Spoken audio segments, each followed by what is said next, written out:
Hi, welcome back to my garden.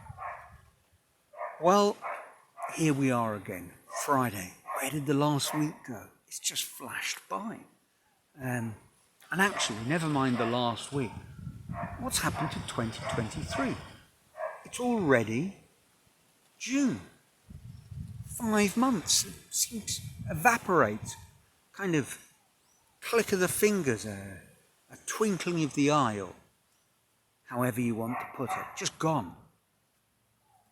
And the truth is that so many of our perceptions lead us astray or leave us unaware of the actual state of affairs.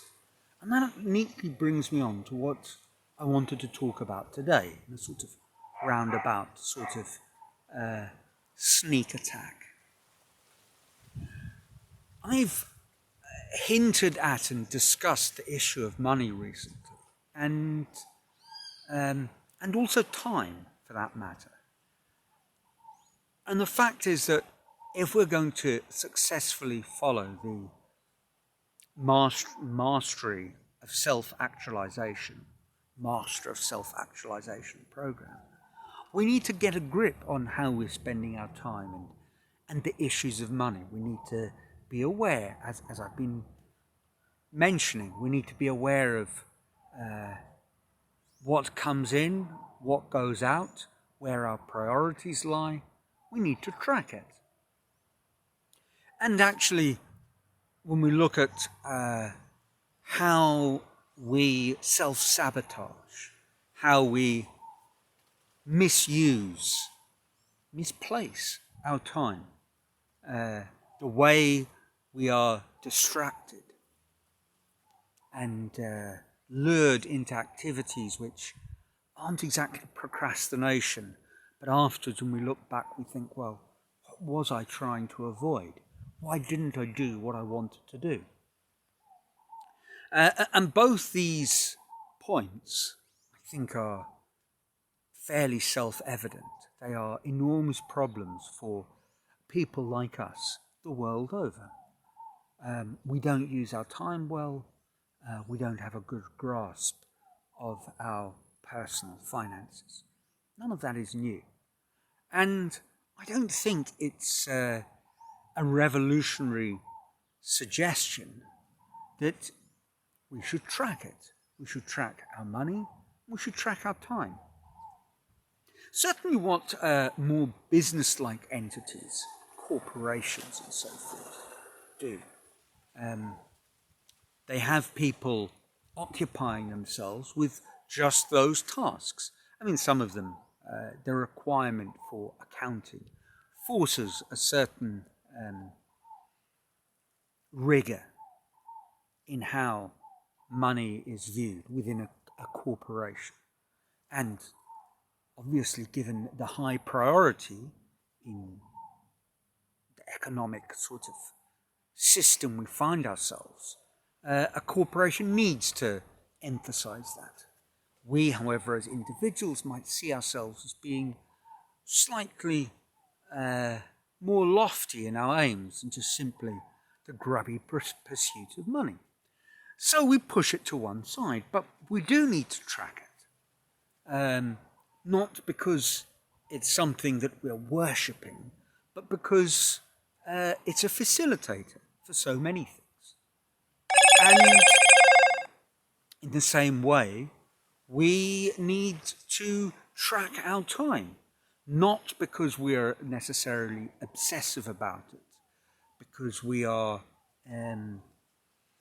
machine-like in our pursuit of productivity, but because using our time well is another form of currency that we need to administer. And actually, I think the master of self-administration program, the student of this program, would do well to track many aspects of their life. Now, you may already be sitting there, drumming your fingers, wanting to shout out, but I'm not that sort of person. that is just all a little bit too obsessive for my liking. Or dare I say it, you might argue. I have little enough time as it is. Why am I going to spend it on tracking that which I already know I don't have enough of? But the point is I think, probably not hard to grasp. Rather like we suddenly find ourselves now in June wondering, where did the year go? We are not good at actually being aware of the nitty-gritty, the minutiae of how we spend our time and money. If I asked you how many hours a week do you watch television or videos on your phone, well, could you answer me?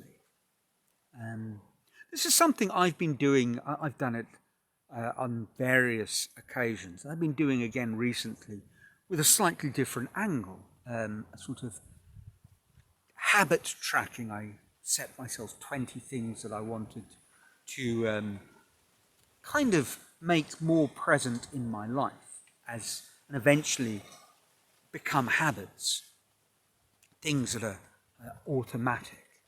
Now 20 does sound rather a lot, but the advice I was following suggested, look, set yourself a list of 20 and don't really worry about the outcome. Just track them. See which ones stick, see which ones don't. So I set up a list of 20 things that I think would really move my day forward. And I tracked them for 4 weeks. And indeed, some of them I have done every single day. Some of them I have done almost not at all. My average is around about a 60% success rate. And I'm going to start again with those and see how that develops. Perhaps find some clever little subterfuge methods, lower the bar, so to speak.